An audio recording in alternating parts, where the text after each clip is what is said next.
Қазіргі таңда билік 70% халық қолдап отыр деп халықтың құлағын тегіп отыр.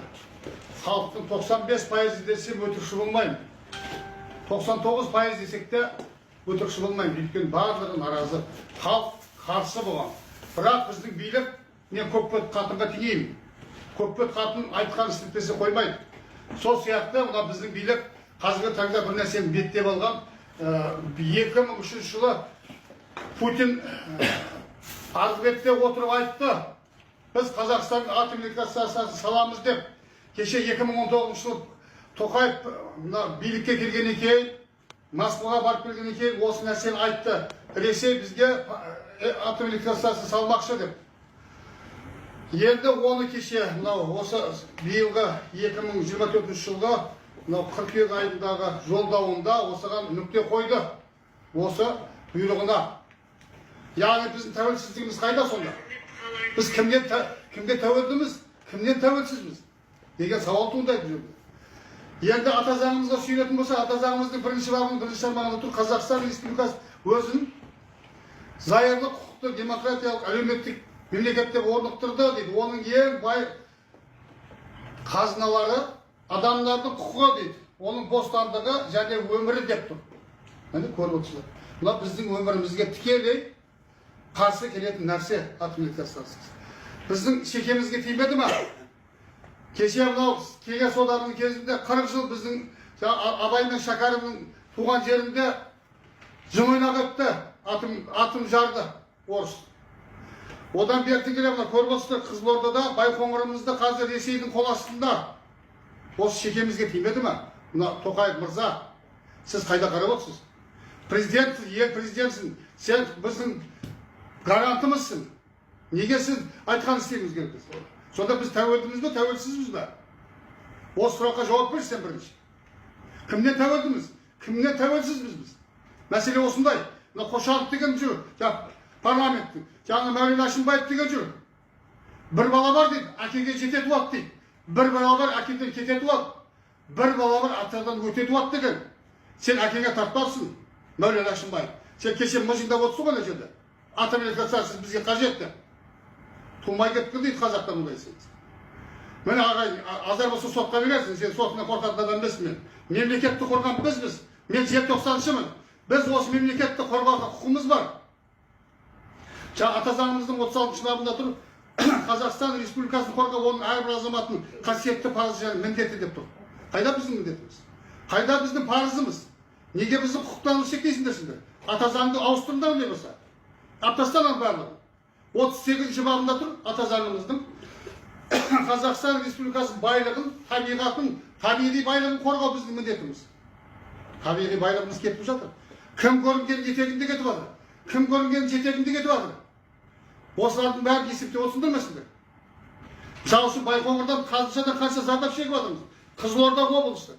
Мына жағы Жезқазған, Қарағанды, Шымкент әрбір ұшқанда, жаңа гептил ұшқан кезде, сол жердің халқы бір өлтіріледі. Неге сол айтпайды халық?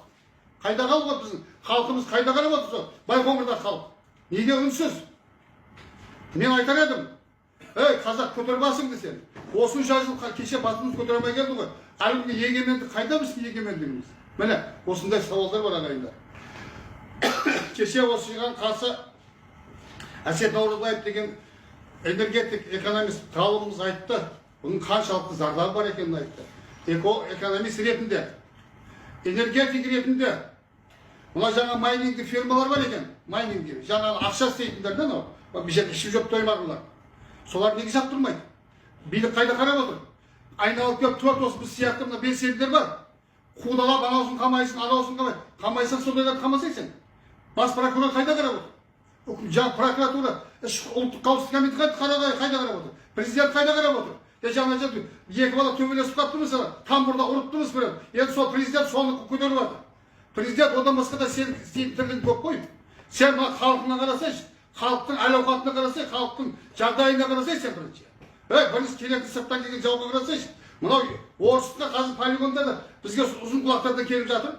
Мынау бізде жалға алған полигондардан қазір Ресей әскерилері ядролық сынақтар өткізіп жатыр деген хабарлар келіп жатыр.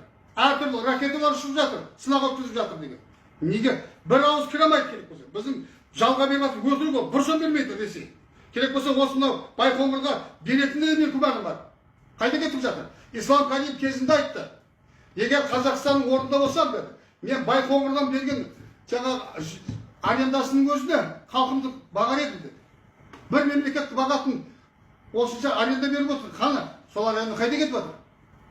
Міне ағайындар, осындай жағдайлар бар. Ол тек қана жаңағы мынау атом электростанциясынан неміз бар.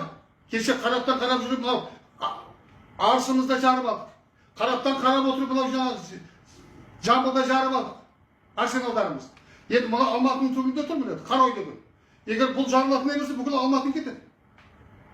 Міне, өз елінде жүріп, қарап жүріп, жаздың жарығында жарып жүрген мемлекетіміз ғой. Енді атом электростанция дейміз бар. Атом электростанция біздің етегіміз өзі.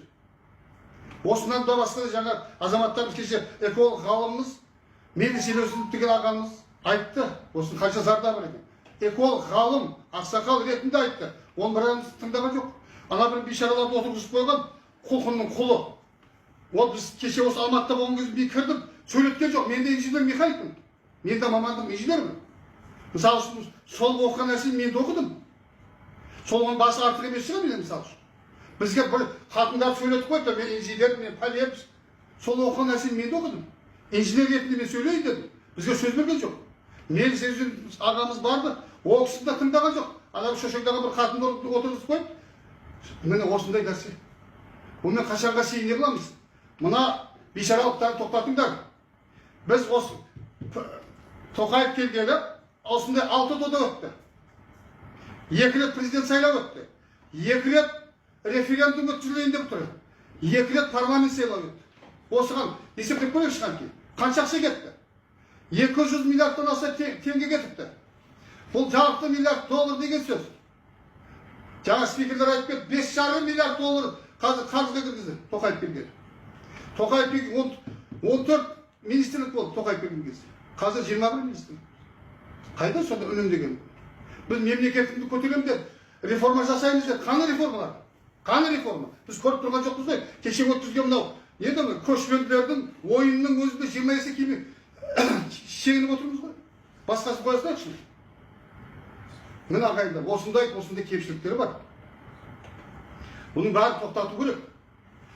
Мен ұсынар едім, президент парламентте депутаттарға ұсыныстар едім. Мен 23 жыл өзім ұсындым жаңағы. Не дейді? Бір мандаттық бойынша.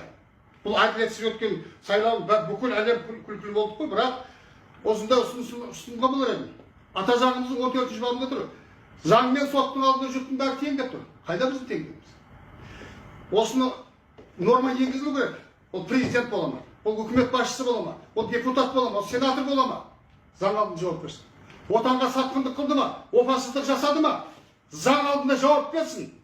Осы норма енгізілсін. Мынау елбасы болып отырған президент заң алдында жауап беру керек Тоқаев. Мен басымды кесіп да айтамын. Міне, үкімет басшысы жауап беру керек осыған. Осыған жол беріп отқан үкімет басшысы. Жұмыстың бәрін жүргізетін үкімет басшысы. Бір ауыз кесе осы қанша халқымыз батыста судың астында қалды. Бір ауыз нота жіберуге жарамады. Үкімет басшысы да, сенатор да, парламентті көтерілу керек еді. Бір ауыз нота жібере алмадыңдар. Қандай мемлекетпіз сонда біз? Біз кімбіз сонда? Біз кімнен қорғанып жүрміз? Айналдырған 4-5 біз сияқты осы белсенділерден қорғанып жүрсің бе сен? Басыңды кесіп алсаң да осы сен.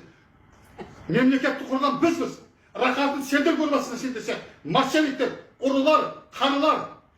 Уақыт келеді. Ағын суда тоқтайды. Уақыт келеді. Мына билік ауысады. Сол кезде заң алдында сендер жауап беретін боласыңдар. Аман болыңыздар. Құрметті қазақ елі, біздер бір топ Жаңаөзен қаласының тұрғындары Қазақстанда жоспарланып отырған АЭС құрылысының салынуына қарсымыз. Себебі қазіргі жемқорлық жайлаған Қазақстанда АЭС салу өте қауіпті. 30 жыл елімізді тонаған халықтың арзығын ұрлаған ұры жүйе мұрты ұзылмастан әлі тұр. Қаңтарда халық талап еткен саяси реформалар ешқандай жасалған жоқ. Сәйкесінше экономикалық та реформаларға біз қол жеткізген жоқпыз. АЭС құрылысы бұл жемқорлықты көтермейді. бұл болашақта үлкен апаттарға алып келуі мүмкін. Сондықтан біз бұның болашағынан үлкен күмәнданамыз. Бұл АЭС еліміздің тәуелсіздігіне қатер төндіреді. Болашақта АЭСті өзіміз күзетеміз деген желеумен өзге ел әскери базасын әкелуді ықтимал. Байқоңыр, Приозерск қалаларында әскери базалар шетел әскерилері онсыз да жеткілікті. Біз қазақ елінің шынайы тәуелсіз болғанын қалаймыз.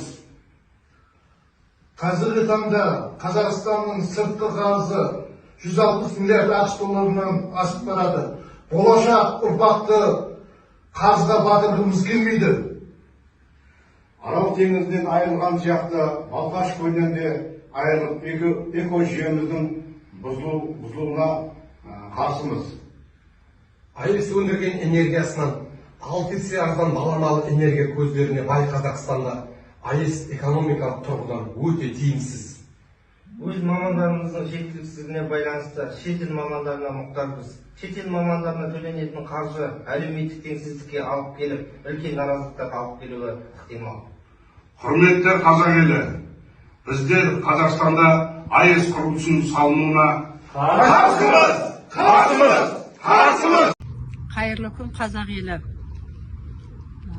Қазақ елінің азаматтары 6 қазан күні Қазақстанда мына АЭС салуға, атом электр станциясын салуға референдум өтейін деп отыр. Сол референдум мынау Тоқаевтың, Назарбаевтың, биліктің, Путиннің саяси ойыны. Біздің Қазақстанға атом электр станциясының ешқандай қажеттілігі жоқ. Ол жетіспеушілік деген жоқ. Қазір завод жоқ, фабрика жоқ, мұқтаждық жоқ. Енді қазір технологияның дамыған уақыты, дамыған елдер күннен, желден, газдан алып отыр энергияны. Бұл Қазақстан 3 ғасырдан бері келе жатқан орыстардың, Россияның біздерге қазақты жою саясаты бұл қазіргі уақытта жүріп жатқан 3 ғасырдан бері келе жатыр. Бұл енді қосымша болды бұл қазақ еліне тағы да бұл. Бұл біздің қазақ халқының басына түскен өте қауіпті жағдай. Біз қарсымыз бұл атом электр станциясын салуға. Бұған біздің жағдайымыз да келмейді. Енді оны 15 жыл салады екен, 30-40 жыл тұтынады екен, одан кейін қайтадан оны бұзуыда тағы 10-15 жылға кетеді екен, оның барлығы қаражат. Одан кейін оның шығатын зиянды